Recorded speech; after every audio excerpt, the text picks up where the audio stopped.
17 से 19 दिसंबर के लिए आपको बता दें धर्म संसद का ऐलान किया गया था।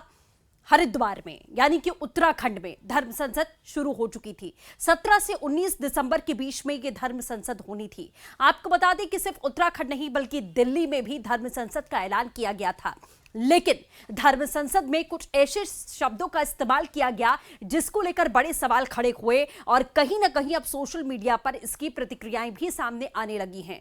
धर्म संसद का ऐलान किया गया था जहां देश के अलग अलग कोनों से तमाम बड़े महंत, संत और धर्मात्मा पहुंचे हुए थे धर्म का ज्ञान देने के लिए, धर्म का पाठ पढ़ाने के लिए। लेकिन उस मंच पर कुछ संतों ने इस तरीके के शब्दों का इस्तेमाल किया जिसके बाद आपत्ति यहां पर खड़ी हो गई और धर्म संसद जैसे कार्यक्रमों को बंद करने की यहां आवाज उठाने लगे लोग, खास तौर पर सोशल मीडिया पर। यह कहा गया कि एक खास समुदाय को टारगेट करने के लिए ऐसे शब्दों का इस्तेमाल यहां पर किया गया। एक खास समुदाय की जान को खतरा है, इस तरीके की टिप्पणियां सामने आने लगी।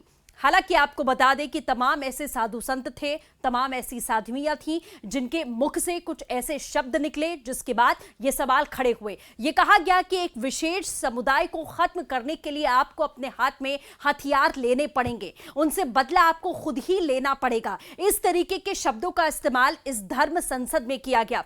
हालांकि यह भी जानकारी मिली कि कुछ साधु संत और खास तौर पर जो आयोजक थे वो भी इन शब्दों से, जो मर्यादा का उल्लंघन किया गया, उससे नाराजगी उनके जहन में भी देखी गई और वो मंच तक छोड़कर चले गए। और उन्होंने ये सवाल खड़ा किया कि हम आयोजकों से पूछना चाहते हैं कि ये धर्म संसद आखिरकार आयोजित किस मकसद के साथ में की गई थी। धर्म की क्या परिभाषा होती है, समाज को ये बताने के लिए या सिर्फ एक समुदाय को टारगेट करने के लिए धर्म संसद का ऐलान किया गया था।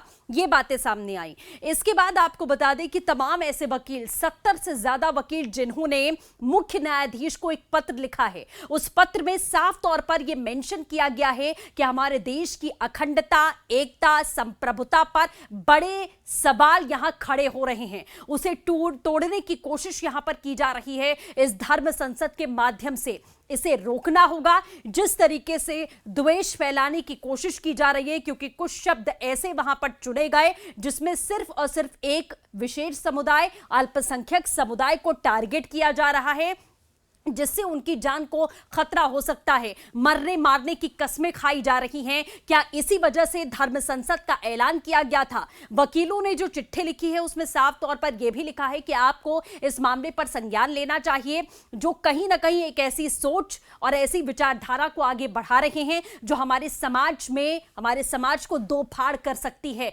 यह विचारधारा और ज्यादा ना पनपे और ज्यादा ना बढ़े, इसके लिए कोर्ट को खुद इस बात को लेकर संज्ञान लेना होगा और वो कहीं ना कहीं ऐसी धर्म संसद जो लगातार चल रही है देश के अलग अलग कोनों में, उसे बंद करानी चाहिए।